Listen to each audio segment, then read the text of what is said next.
Everyone, hi guys, welcome to back to my YouTube channel and my name is Sid Ghosh. তো আজ যে বিষয় নিয়ে কথা বলছি সরকারি পলিটেকনিকে কলেজে ভর্তি হওয়ার পদ্ধতি, যে সরকারি পলিটেকনিক কলেজে ভর্তি হওয়ার যে পদ্ধতি, তো সেটা নিয়ে তো তোমরা ইতিমধ্যে খবর পেয়েছি রিসেন্ট যে মাধ্যমিক রেজাল্ট বেরিয়ে 2 মে এবং এইচএস 2024 রেজাল্ট বেরিয়ে চলেছে 8ই মে। তো মাধ্যমিক রেজাল্ট চলেছে 8ই মে, ঠিক আছে।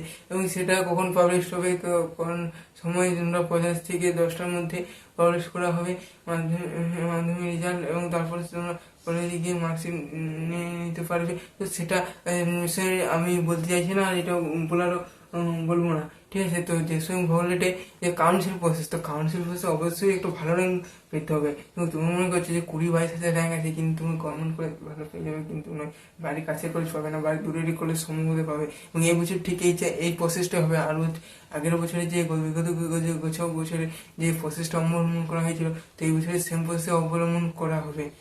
কেননা সে তাছাড়া পর্যটনের একটাই না, আগে আগে সে সিও ম্যাডাম যে ছিল সেটা তাকে কিন্তু কিন্তু ট্রান্সফার বা বদলিকরণ করা হয়েছে। তো দেখা যাক কি রকম কি হচ্ছে।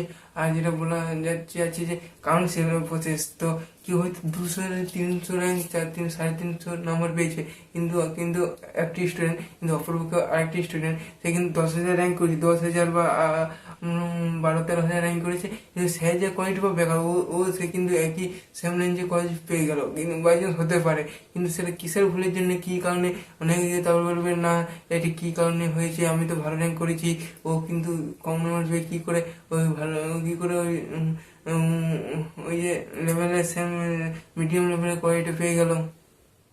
তো অনেকে জিজ্ঞাসাবাদ করছে সেটা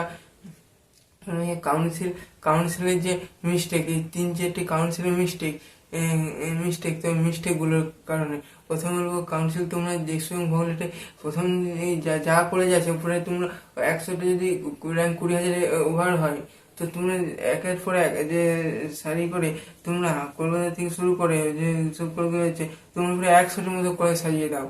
তারপরে তোমরা প্রথমে যে পলিটেকনিক টপ গভর্নমেন্ট কলেজ রয়েছে সেগুলোর নাম দিবে।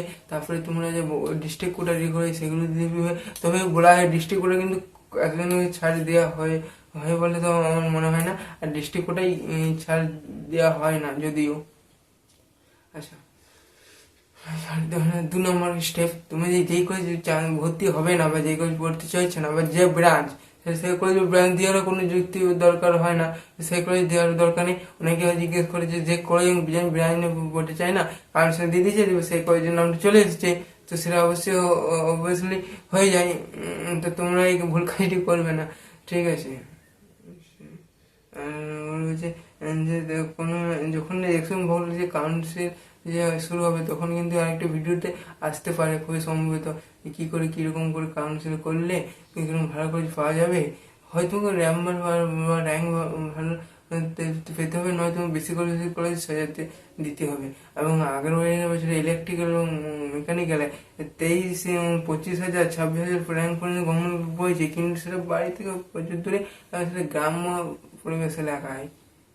হয়তো সেখানে পড়াশোনা মোটামুটি হয়, প্লেসমেন্ট অবস্থা বেকায়দা, প্লেসমেন্ট অবস্থা খুব একটা সুবিধাজনক নয়।